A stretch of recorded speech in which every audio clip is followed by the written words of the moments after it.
Alors, attends, je fais juste une chose. Pourquoi il se connecte pas?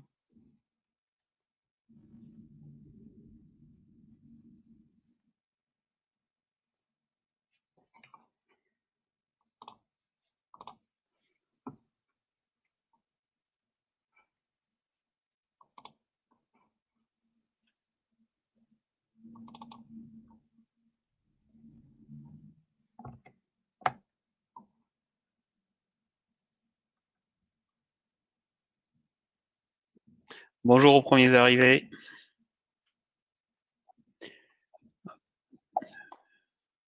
Tu arrives à partager la présentation? Ça y est. Ouais.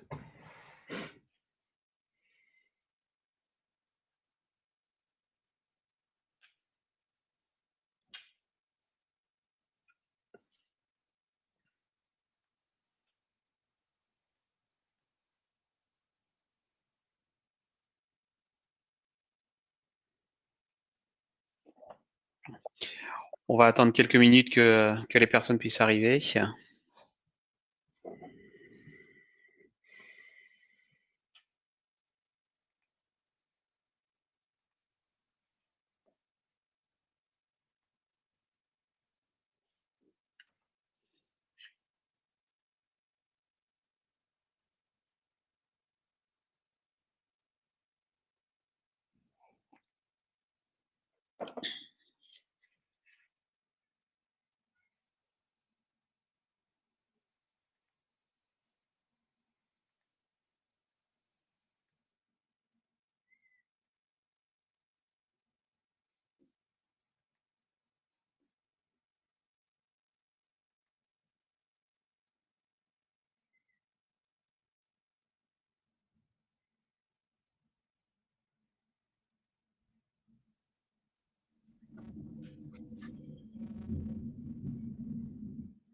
Donc, comme d'habitude, il y a toujours les 5 minutes pour permettre aux personnes d'aller chercher leur café et de se connecter. On attend encore 3-4 participants qui doivent nous rejoindre. Donc, ce que je vous propose, c'est de démarrer vers 9h10 dans 5 minutes et puis ne pas perdre trop de temps.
Bon, je vous propose peut-être de commencer.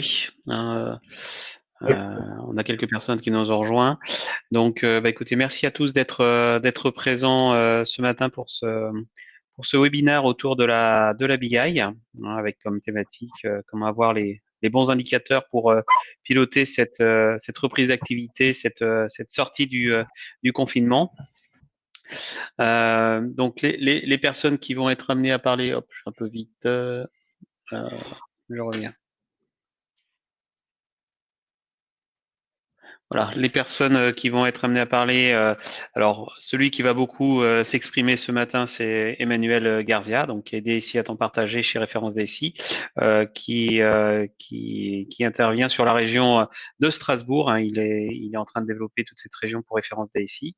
Et puis moi-même, Pierre Moni, directeur de la région Ouest chez Référence DSI. Donc, peut-être juste pour commencer, pour rappeler qui est Référence DSI et plus globalement qui est le groupe Référence. Référence DSI est une société qui existe depuis plus de 10 ans et qui a été la société fondatrice du groupe Référence. Le métier au sein du groupe Référence, c'est la mise à disposition de directeurs en temps partagé augmenté pour permettre à nos clients PME et ETI d'accélérer dans leur croissance, dans leur développement et sécuriser également celui-ci. Pour cela, nous avons aujourd'hui quatre filiales qui proposent des ressources expertes, hein, donc des directeurs des systèmes d'information chez Référence DSI, des directeurs marketing et digitaux chez Référence DMD, des directeurs des ressources humaines chez Référence DRH et des directeurs financiers chez Référence SGC. Ces quatre sociétés proposent à nos clients d'intervenir en assurant la fonction soit de DSI, soit de directeur marketing, DRH ou DAF, pour leur permettre d'accélérer en bénéficiant de ressources qui soient expérimentées et qui partagent leur expertise autour d'un dispositif qui est le temps partagé augmenté. Le principe, c'est de dire que si on parle de référence DSI, le DSI n'est pas tout seul lorsqu'il intervient chez un de nos clients, mais il est entouré par un dispositif composé des 50 euros de DSI hein, qui font partie de l'équipe et qui vont l'aider au quotidien dans sa mission lorsqu'il intervient sur des sujets sur lesquels il est un petit peu moins expert. Donc ça, c'est de la capitalisation en permanence sur nos méthodes, nos outils. C'est un réseau social interne qui leur permet d'échanger au quotidien sur leurs problématiques. C'est également un centre de formation interne. Et puis, c'est également un manager de mission qui est un DSI qui est là pour les aider au quotidien. Et donc, c'est tout ça qui fait que l'on peut tenir notre promesse auprès de nos clients PME, d'être capable de faire quasiment le job d'un DSI à temps plein en étant 2 jours par semaine chez lui. À côté de ces quatre filiales, nous avons également une société qui s'appelle Référence Step, société de conseil, qui a répondu à un constat qui était que nous arrivions finalement à faire accélérer nos clients PME par la mise à disposition de ces ressources expertes. Pour autant, à certains moments, elles touchaient une sorte de plafond de verre. Elles avaient besoin de travailler une transformation de leur organisation, de leur process, de leur gouvernance. Et cela, nous sommes vraiment dans des missions de conseil classiques.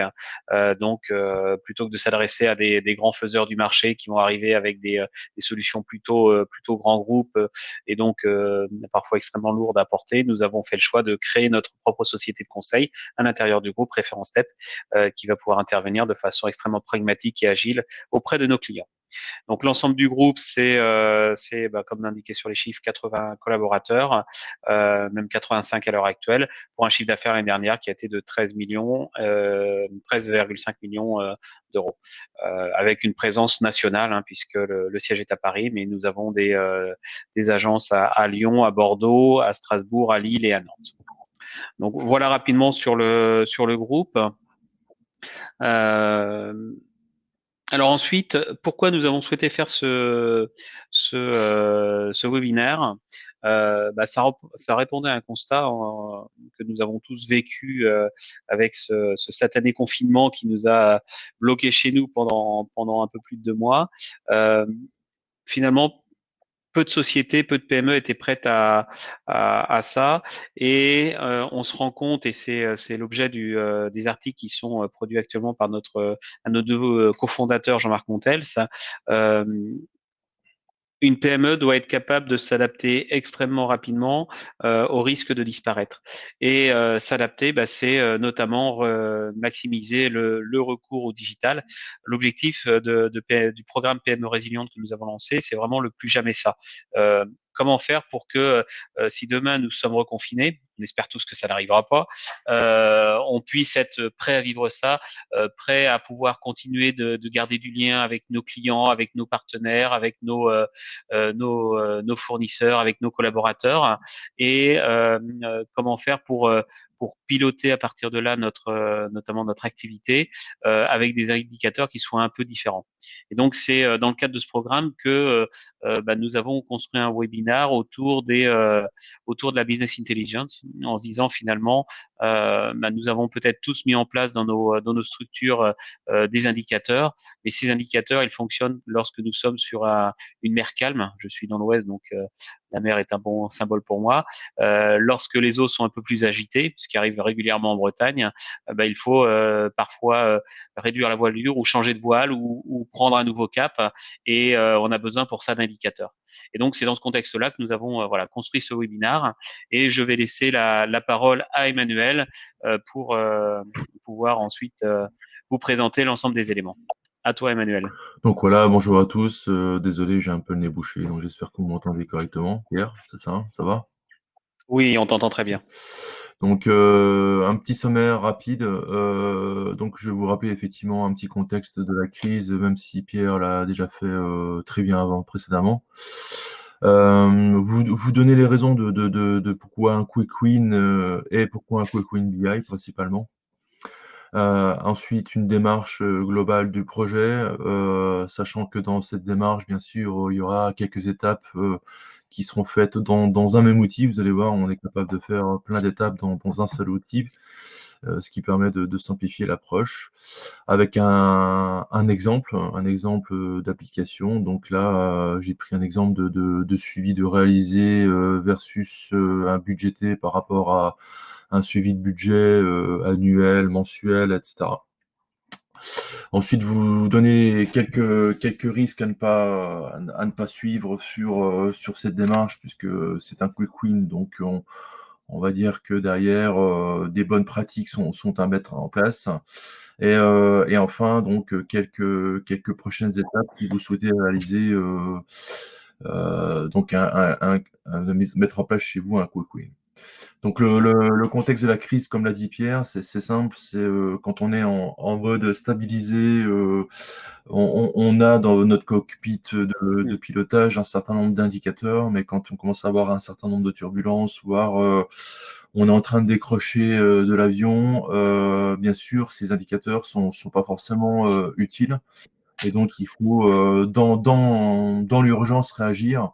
Et c'est pour ça qu'en fait, on doit actionner un certain nombre de leviers pour surmonter cette crise qui était une crise sanitaire, mais qui peut potentiellement devenir une crise économique. Et donc c'est pour ça qu'on est obligé de s'adapter et forcément s'adapter en mode dégradé, puisqu'on n'est pas forcément en mode stabilisé. Et donc le but de tout ça, c'est de s'adapter et d'animer et d'optimiser donc un certain nombre d'éléments comme le pilotage budgétaire ou des besoins de fonds de roulement. Sachant que derrière tout ça, côté DSI, on a besoin aussi d'avoir des outils de pilotage qui nous permettent de suivre des maintiens en conditions opérationnelles qui sont pas forcément simples, avec la mise en place du télétravail, la cybersécurité, les sollicitations des liens, voilà, un certain nombre de choses qu'il faut en fait superviser. Dans tout ça, le but, c'est d'essayer de travailler sur les maillons faibles dans une chaîne de valeur. On va dire que dans un process classique d'achat ou de revente, par exemple, la logistique peut être le maillon faible en ces temps incertains, puisque il peut y avoir soit un problème de stock, soit un problème d'approvisionnement, soit des choses comme ça. Donc c'est vraiment se pointer sur les aimants sur les irritants qui peuvent faire qu'une chaîne complète peut être déstabilisée. Et bien sûr, le but, c'est d'adopter des nouvelles organisations beaucoup plus collaboratives et privilégier les outils de dématérialisation, puisqu'effectivement, avec le télétravail, on doit avoir accès à des outils moins papier, moins fax, je rigole. Enfin voilà, donc en place des outils Le Telex. et souvent des outils temps réel, parce que attendre par exemple le badge de nuit parce qu'on a chargé notre entrepôt de données, bah, parfois c'est pas possible parce que dans la journée, vous devez prendre, donc imaginez un dirigeant qui doit gagner en visibilité, bah, il doit quasiment avoir ses tableaux de bord en temps réel. Donc, slide suivant, s'il te plaît, Pierre. Pourquoi un Quick Win BI? Donc pourquoi déjà un Quick Win? Bah, tout simplement parce que en temps de crise, on a besoin d'outils adaptés à la situation exceptionnelle. Et donc, on ne peut pas mettre en place des outils qui vont avoir des retours sur investissement qui seront dans 3 mois ou dans 6 mois. C'est pas possible. Donc l'idée, c'est de vraiment se mettre en mode pompier et donc de créer une task force principalement avec les directions de l'entreprise, parce que c'est eux qui peuvent définir leurs besoins et leurs besoins en visibilité et en suivi. Le but aussi, c'est de travailler en mode itératif. Les projets en V ne sont pas adaptés du tout, c'est-à-dire qu'on doit travailler en mode agile, cycle court, test and learn, enfin toutes ces méthodes-là nous permettent en fait de définir des priorités sur lesquelles on doit travailler, ce qui est important, ce qui est vital, pour faire en fait une sélection d'indicateurs de performance. Donc KPI, c'est les indicateurs de performance, tout simplement pour piloter des risques. Voilà, donc quand on parle de trésorerie, ben, tout simplement, on a un risque sur le besoin de fonds de roulement qui fait que on doit aller chercher du cash sur la partie vente et payer sur la partie achat. Donc tout ça, le but, c'est de faire un investissement à minima, mais qui peut, dans le long terme, dans le court terme, c'est vraiment investir un minimum, mais dans le long terme, ça peut être une bonne maquette, un bon pilote pour définir ce que vous voulez dans le futur, puisque comme dit Pierre, en espérant qu'il n'y ait pas une nouvelle crise qui s'annonce, on doit être préparé pour cette deuxième vague si elle arrive. Et pourquoi un BI? Donc pourquoi la business intelligence? C'est parce que tout simplement la business intelligence, c'est la manipulation de la data, ça permet de superviser comme j'ai dit tout à l'heure, des maillons faibles, ça permet de superviser des indicateurs privilégiés, ça permet de mettre en avant des décisions ou des confirmations ou des affirmations sur un certain nombre de partis pris qui peuvent être vrais aujourd'hui, mais qui peuvent être faux demain. Donc c'est vraiment piloter une activité avec des risques et des indicateurs de performance qui font que demain, je prends au maximum, avec le maximum de minimum de risque, telle ou telle décision pour pouvoir recadrer et remettre la société éventuellement dans la bonne direction en fonction du contexte qui est mouvant à l'extérieur. Donc voilà, le but c'est de confirmer et infirmer effectivement toutes les décisions. Demain, on peut aussi utiliser une certaine brique dans la business intelligence qui peut être de l'intelligence artificielle, donc pour travailler sur donc passer du curatif, je veux dire, à du préventif, voire à du prédictif. Mais ce n'est pas le but de la réunion aujourd'hui, du webinaire aujourd'hui, parce que c'est un sujet qui est beaucoup plus ample et beaucoup plus complexe à gérer. Et la dernière chose, c'est dans le cadre de la DSI, superviser les outils sont une chose qui est primordiale pour un DSI. Et donc d'avoir des indicateurs pour rendre compte à sa direction générale, c'est des sujets très à jour sur combien de gens sont en télétravail, est-ce que mes liens ont la capacité de résister, enfin voilà. Donc on peut, dans certains cas métiers précis comme la DSI, on peut mettre en place des indicateurs de performance, tout simplement pour donner une température à votre direction générale sur la capacité à suivre la reprise. La démarche, elle est assez simple. Une démarche classique de business intelligence ou de décisionnel, on va dire, elle est en 6 étapes. C'est d'accéder à la donnée, la collecter, la nettoyer, qui est une grande part de temps engagé dans ce projet, puisque souvent la collecte donne des données qui ne sont pas forcément de qualité en fonction des outils sources. Ensuite, c'est de combiner, c'est de travailler toutes ces données, puisqu'on peut consolider plusieurs sources de données qui peuvent venir de votre SIRH, qui peuvent venir de votre supervision de système d'information, qui peuvent venir de plein d'outils. Le but, c'est de combiner, de travailler ça, afin de pouvoir explorer donc la donnée et de travailler des granularités qui vont faire que effet hélicoptère, vous travaillez à l'année, mais vous aussi vous travaillez à la semaine parce que vous voulez piloter une activité donc très, très court terme.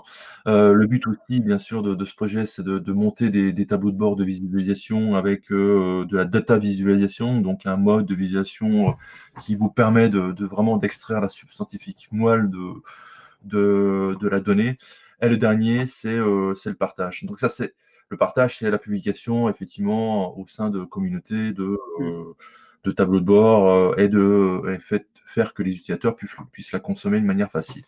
Donc ça, on va dire, c'est une méthode classique en 6 étapes. Moi, ce que je vous propose, c'est plutôt d'en faire une en 3 étapes où, en fait, on a toujours cet aspect collecter la donnée qui est accédé, parce qu'on a toujours besoin de sourcer de la donnée. La deuxième, qui est de combiner, explorer, puisque là, c'est la modélisation, on va dire, de la donnée qui permet donc de consolider, de vérifier la consistance, de travailler les granularités, etc., etc. Et de la visualiser, bien sûr, par rapport à un tableau de bord ou des tableaux de bord ou des onglets de tableau de bord. En fait, dans un seul report, on peut par domaine donc afficher un certain nombre d'éléments dans un même onglet, dans une même page, et aussi avec l'aide de clics et de filtres, on peut naviguer dedans pour répondre à des questions beaucoup plus précises quand on en a besoin. Donc voilà, c'est la méthode retenue, c'est plutôt en 3 étapes. Et elle consiste en quoi, cette méthodologie? Vas-y Pierre, ensuite. C'est de l'avoir, cette méthodologie, dans un seul outil qui permet de descendre toutes les étapes du processus. Donc avec une partie collecte, comme je le disais, avec des accès à de la donnée qui peut provenir de services type services gouvernementaux qui vont vous donner par exemple le suivi Covid, donc avec des protocoles type OData qui sont maintenant des protocoles assez standards où en fait vous avez l'open data qui est assez ouvert et consommable par tous, ou vous pouvez aller collecter de la donnée chez vous dans votre organisation sur des bases de données structurées locales. Ça peut être de l'Oracle, ça peut être du SQL Server, MySQL, Postgre, enfin toutes celles que vous souhaitez. On peut aller aussi dans des bases de données type Big Data. Alors ça, c'est assez nouveau, mais ça se fait de plus en plus sur des outils type Salesforce, CRM, Dynamics CRM, enfin voilà, ou des outils aller collecter de la donnée de sites web qui font que demain, vous pouvez analyser un comportement, par exemple, d'achat. Et le dernier, c'est qui est encore très usé et usité, malheureusement, c'est plutôt le mode fichier plat avec du CSV ou du XML, de l'Excel ou du JSON, par exemple. Enfin voilà, toutes les technos sont possibles et imaginables. La deuxième étape, c'est la combiner. Donc là, le but, c'est de regrouper la donnée provenant de différentes sources. Donc avec de la fusion, des unions et de la vérification. Et là, surtout la deuxième étape qui est la transformation de la donnée avec la vérification des clés entre des données, des mesures et des dimensions. Donc des mesures, c'est tout ce qui est, par exemple, la marge, le taux de rotation de stock, le stock, le niveau de votre trésorerie, d'accord. Et ça, c'est les mesures. Et les dimensions, ça peut être un axe client, ça peut être un axe produit, c'est un axe temporel, ça peut être des axes divers et variés en fonction de votre point de vue dont vous avez besoin. Et là, vous allez pouvoir travailler effectivement sur la granularité, sur le temps, par exemple, on va pouvoir travailler à l'année, au mois, au trimestre, et jusqu'à la journée, par exemple. Et le dernier point, c'est nettoyer donc toute cette donnée avec des contraintes métiers qui font que vous avez vraiment une consistance de la donnée collectée. La troisième étape, c'est donc la visualisation, comme je disais. Le but, c'est d'avoir des tableaux de bord qui sont soit des tableaux de données classiques avec des colonnes et des lignes, soit des graphiques, donc des histogrammes, etc. Ou on peut aller plus loin avec des cartographies. On peut aller aussi sur tout type de data visualisation qui font qu'à un moment donné, voilà, on arrive à expliquer le contenu de la donnée et proposer même demain sur des éventuelles prédictions ou prévisions, proposer des tendances tout simplement avec l'aide de modèles mathématiques. Donc le but aussi, c'est d'avoir des tableaux de bord interactifs, c'est pas d'avoir du statique, c'est de pouvoir cliquer, utiliser des filtres, faire ce qu'on appelle du data mining. Un des buts de data mining, du mining de data, en fait, c'est vraiment explorer la donnée avec des filtres, du drill down, donc descendre, monter ou passer sur du drill through, c'est-à-dire passer sur d'autres axes d'analyse. Ensuite, c'est de conserver tous ces modes de visualisation après actualisation, c'est-à-dire que le but, c'est d'avoir juste un bouton actualiser et votre report au bout de X secondes, X minutes est rafraîchi. Donc, il va collecter, il va combiner, explorer et il va vous proposer donc des graphiques et des tableaux mis à jour. Tout ça avec une possibilité potentiellement de l'extraire sous Excel ou d'avoir du reporting directement sous Excel. Ça dépend de quels sont vos outils en interne et votre maturité du système d'information qui permet d'implémenter des outils de reporting. Donc pour ce faire, je vais vous proposer de faire un petit exemple. Donc là, l'exemple que je vais vous montrer, il est basé sur du Power BI, donc technologie Microsoft, qui vous permet donc de faire ces 3 étapes-là, donc de collecter, de transformer et de visualiser. Donc la démo que je vous montre, elle est tout simplement basée sur une collecte d'informations d'un ERP. Je ne sais pas si vous voyez mon écran. Ça y est. Ok. Donc là, vous voyez à droite, donc je suis sur un Power BI. Donc le Power BI fonctionne comme avec un fichier ouvert sur lequel on crée et on paramètre des éléments. Donc à droite, en fait, j'ai sourcé un certain nombre de données qui viennent d'éléments divers et variés, hein. Donc avec ici un axe temporel qui correspond en fait à la date, l'année, le mois, que j'ai créé à partir d'un fichier Excel. Ici, j'ai récupéré toutes les écritures budgétaires avec des clés ici sur des montants. Voilà, donc c'est des écritures budgétaires. Ici, j'ai récupéré toutes les écritures comptables qui permettent, pareil, sur un compte comptable d'avoir donc tous les mouvements et toutes les écritures. Et ici, j'ai récupéré le plan comptable. Donc en fait, vous voyez qu'on peut donc soit choisir de télécharger toute la donnée dans le fichier, et donc là vous avez un fichier qui est assez volumineux, soit vous avez la possibilité de dire, si vous avez une base de données structurée derrière, de le faire en direct query et donc de ne stocker quasiment que rien sur le fichier, il va stocker que le paramétrage de la structure. Donc là, vous voyez qu'en fait, j'ai un certain nombre de colonnes que j'ai récupérées et sur lequel en fait je peux pré-paramétrer en disant ici que voilà, ça c'est un montant, donc je veux lui dire qu'à un moment donné, j'aurai besoin d'une somme ou de moyenne, minimum, etc., etc. D'accord? Donc ça, on va dire, c'est ma collecte d'infos que j'ai dans mon fichier. Ensuite, c'est la transformation et la combinaison. Donc la transformation et la combinaison, elle se fait par des liens entre les éléments que j'ai collectés. Donc ici, vous avez mes 2 tables de mesures qui vont donner mes mesures. Et j'ai mes 2 tables de dimensions. Donc une dimension temporelle et une dimension comptable. Donc là, il est possible, effectivement, avec des jointures, de faire des liaisons qui nous permettent d'avoir les données qui sont liées les unes aux autres. Et donc le dernier élément, c'est la capacité de visualiser. Donc là, je vous ai donné, alors là, on est sur un onglet où en fait j'ai mis un tableau où on trouve le plan comptable ici. Alors j'ai pas mis le numéro de compte, l'axe temporel, ça c'est les mois, et on trouve le réalisé versus le budgété. Donc c'est des données d'exemple qui sont pas valides, mais ici la possibilité de faire du drill down fait qu'à un moment donné, je peux dire, par exemple, je peux comparer ici mes achats de marchandises export entre 2019 et 2020 sur les différents mois. D'accord. Et ça permet aussi de comparer donc le budgété versus le réalisé. Ici, vous avez la possibilité de faire ce genre de fromage avec ici des histogrammes et des listes simples. Le gros intérêt de Power BI, c'est qu'une fois que on a ces relations qui sont mises en place, on est capable de dire à un moment donné, je vais sélectionner que mes achats marchandises et automatiquement tous mes éléments autour se mettent à jour. soit je dis je veux aller regarder tous les produits en activité ici, je clique dessus, etc. Je peux aller voir et c'est effectivement et continuer à faire un drill down, drill up, etc., etc., etc. Donc ça veut dire qu'en fait vous avez du reporting non pas statique, mais vous avez du reporting quand même un minimum dynamique qui permet de vous balader ou dans la donnée et de vous donner un certain nombre de réponses.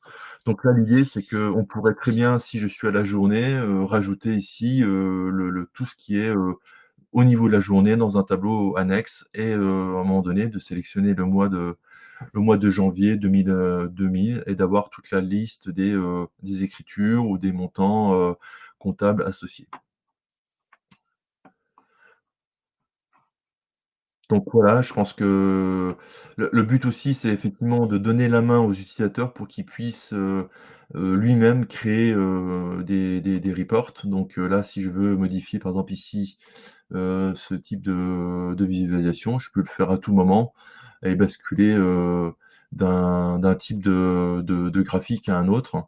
Et ça, bien sûr, sur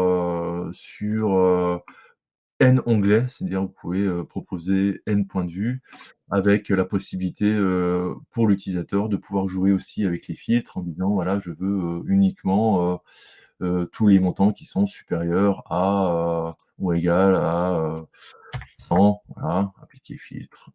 Et ça permet de vraiment d'aller vous balader dans les informations que vous souhaitez. Est-ce que c'est bon, Pierre, par rapport à la présentation? Est-ce que ça va, j'ai été complet? Est-ce que j'ai oublié? Parfait. OK. Je N'hésitez pas à réagir sur le chat hein, si vous le souhaitez. je reviens sur la présentation.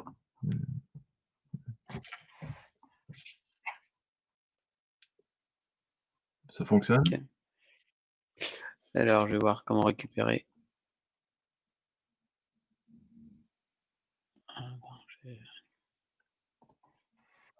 Je reprends. Voilà.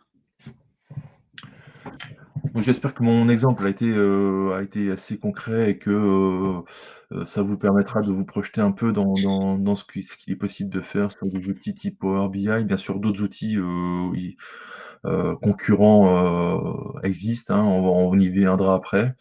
Pour mettre en place un projet de ce type-là, un quick win de ce type-là, il faut faire attention à quelques risques.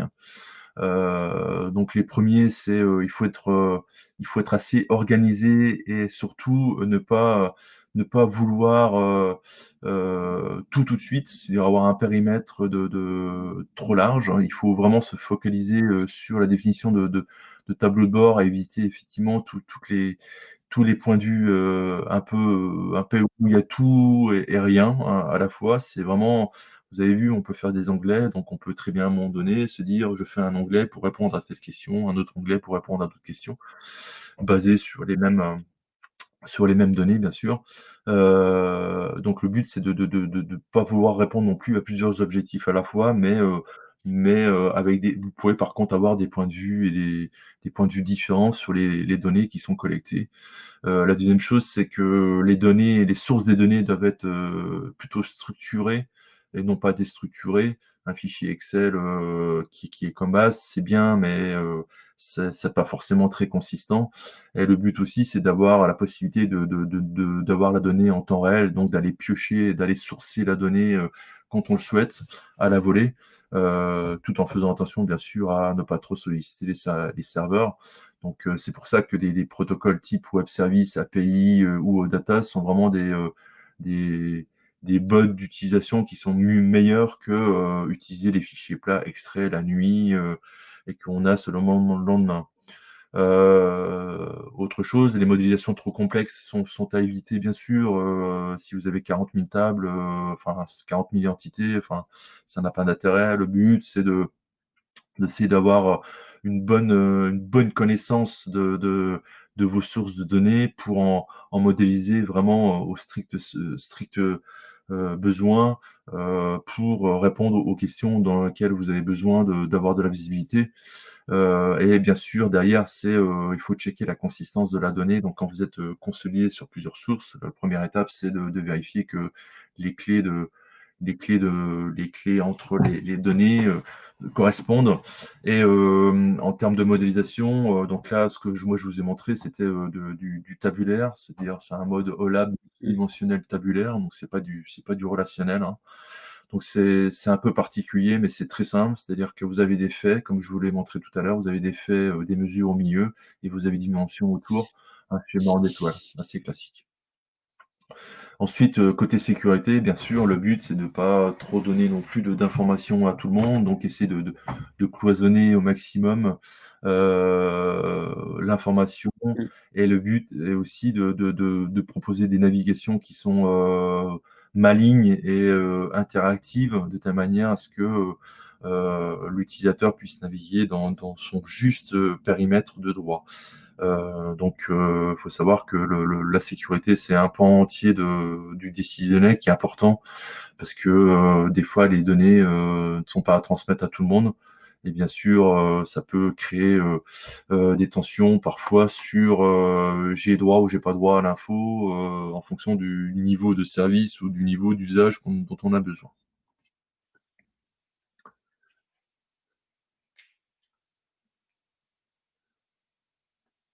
Donc, hop, je vais un peu vite. Donc, les prochaines étapes, elles sont Penser à ça. simples, Hop, hein. pardon.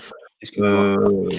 On y est. Il y a une phase de préparation, donc là, c'est définir les objectifs à atteindre, ça c'est clair.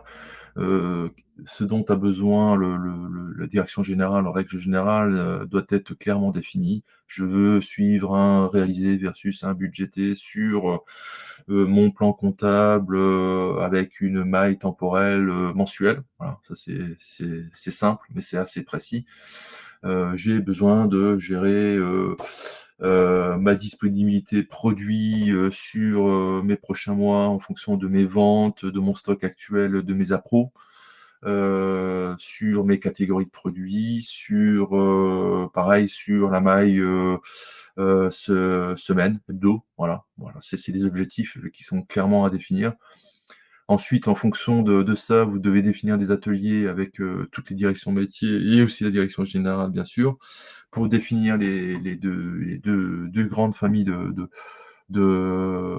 notions qui sont les dimensions et les mesures. Donc, typiquement, les hiérarchies clients, les articles, la dimension temporelle, et les mesures qui sont la marge brute, le BFR, réalisé versus budgété, etc., etc.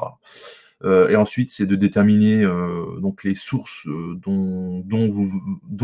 qui vont vous permettre de construire ces dimensions et ces mesures. Et là, il faut avoir quelqu'un qui connaisse un peu l'organisation du système d'information et surtout le contenu de vos outils transactionnels type ERP ou autres. Savoir que la donnée maître sur le client, c'est le RP qu'il a. La donnée d'activité CRM, c'est votre CRM. La donnée d'activité sur voilà, c'est le SIRH. Et surtout, c'est de définir les granularités dont vous avez besoin. Alors les outils peuvent supporter des granularités très fines, mais plus vous allez dans la granularité très fine, et quand vous activez l'import de données, plus vos fichiers sont volumineux. Donc après, le temps de rafraîchissement peut être conséquent. Donc ça, c'est des choses qu'il faut bien définir. Et enfin, il faut que les parties prenantes, qui sont la direction métier et DSI, soient vraiment là pour valider ou invalider l'intégrité des données et les processus métiers qui vont vous permettre d'avoir des calculs d'indicateurs qui sont les plus performants et les meilleurs par rapport à la pléthore de données que vous pouvez avoir dans votre système d'information. Ensuite, donc, c'est la réalisation. Donc, il faut compter entre 2 et 5 jours par tableau de bord en fonction bien sûr, de l'hétérogénéité des données à collecter, de la complexité des KPI, des indicateurs que vous voulez mettre en place. et le nombre de reports à créer. Voilà, moi je suis actuellement sur un dossier là, bon, on a mis 2-3 jours pour faire un réalisé budgété, parce qu'on ne connaissait pas le Mmh. modèle de données. Donc, si on avait eu le connaissance du modèle de données, je pense qu'on aura pu le réaliser en beaucoup moins de temps. Mais voilà. Bien sûr, il faut que vous ayez des outils pour cette réalisation-là. Donc, on va parler après de Power BI, de Tableau, de Report One, de Inside, de ClickSense, d'Excel aussi, qui peut répondre avec Power Pivot, Power Query ou Power Map. Et bien sûr, notre rôle, nous, en tant que DSI, c'est d'accompagner ce genre de projet, en interne et en externe, bien sûr. Quand un DSI, voilà, est en est en temps partagé, il peut initier ce genre de démarche et accompagner avec des partenaires éventuellement de business intelligence sur la mise en place de ce genre de projet qui en peuvent vraiment avoir des ROI très rapides et permettre à des divisions, à des directions de gagner en visibilité sur ces indicateurs de suivi, de performance de son entreprise. Pierre, je te redonne la main. Oh. Ouais, on voulait vous positionner ici quelques éléments tarifaires sur deux outils, hein, sur lesquels nous avons eu des tarifications, notamment l'année dernière, donc c'est relativement à jour.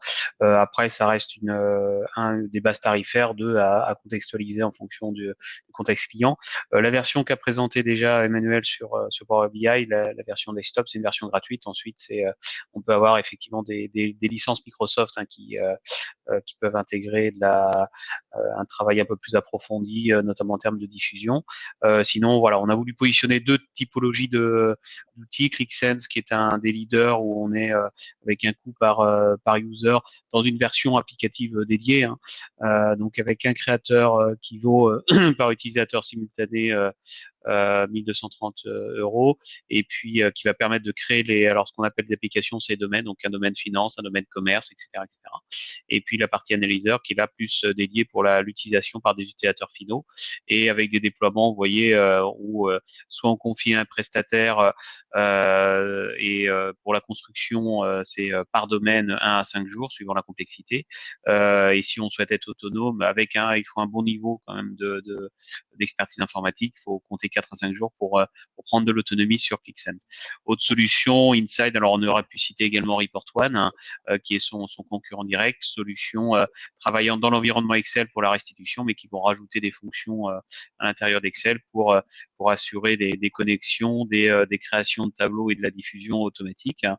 Donc avec l'outil Insight Studio, qui est l'outil qu'on appelle ETL, qui va permettre d'extraire, de transformer et de charger les informations dans une base de reporting dédiée. Inside Excel, qui est le module intégré dans Excel permettant la conception, la réalisation des tableaux de bord.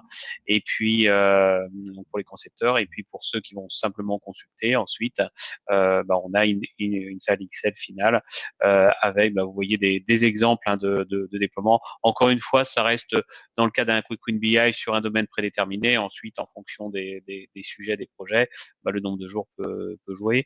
On pourra vous mettre en relation avec les bons partenaires qui savent travailler sur ces différents outils si vous le souhaitez. Voilà. Il est 9h44, on a essayé de tenir le timing, on a même un peu d'avance puisqu'on avait commencé avec 5 minutes de retard. Donc, écoutez, nous sommes à votre disposition si vous avez des questions, si vous souhaitez partager des retours d'expérience de mise en place de Quick Win BI. Donc, écoutez, le chat est à votre disposition. Donc, si certains d'entre vous ont des questions, n'hésitez pas. Ce qui est important aussi, c'est de voir avec ces outils-là, d'avoir alors Power BI propose pléthore de connecteurs qui permettent d'aller piocher, aller sourcer la donnée. Donc, ce qui est important, c'est de vérifier, c'est quand vous choisissez un outil, c'est d'avoir un outil qui est capable d'aller connecter en fonction de votre contexte SI, les outils que vous avez dans votre système d'information. Et donc, ça, c'est vraiment une étape importante à vérifier. Je l'ai pas cité avant, mais bon voilà, Power BI est plutôt bien garni par rapport à ça, puisque il y a pas mal de connecteurs gratuits sur standard, hein, qui peuvent aller dans du Salesforce, de l'Oracle, du SQL, enfin voilà. Et donc c'est une étape aussi importante à vérifier. On est bien d'accord qu'on fait tout ça, c'est pour vraiment de mettre à disposition des outils de visualisation de la donnée assez faciles et dans un seul outil pour redonner la main à l'utilisateur à un moment donné, aussi bien même sur la conception que de la combiner, enfin l'étape 2, hein, que sur le sourcing, enfin sur les 3 étapes. Demain, on peut facilement faire un transfert de compétences à quelqu'un en interne chez vous qui puisse prendre le relais. Voilà, le but, c'est de vraiment de capitaliser sur des outils faciles à mettre en place, même si derrière les enjeux sont sur comme j'ai dit, sur la donnée, sur la qualité de la donnée, sur la capacité à restituer de la donnée correctement avec des modélisations simples. Exactement. Eh ben, écoutez, je vous propose de clôturer là ce webinaire. Je vous envoie un petit message sur le chat, hein, pour vous remercier pour votre écoute. Et, eh ben, écoutez, nous vous disons à très bientôt pour les prochaines sessions. Nous en faisons également sur le CRM qui auront lieu le 30 juin. Donc, ben, si vous souhaitez approfondir ce sujet également, vous pourrez nous rejoindre lors de ce webinaire. Merci à tous et très bonne journée. Merci, bonne journée. Au revoir. Au revoir.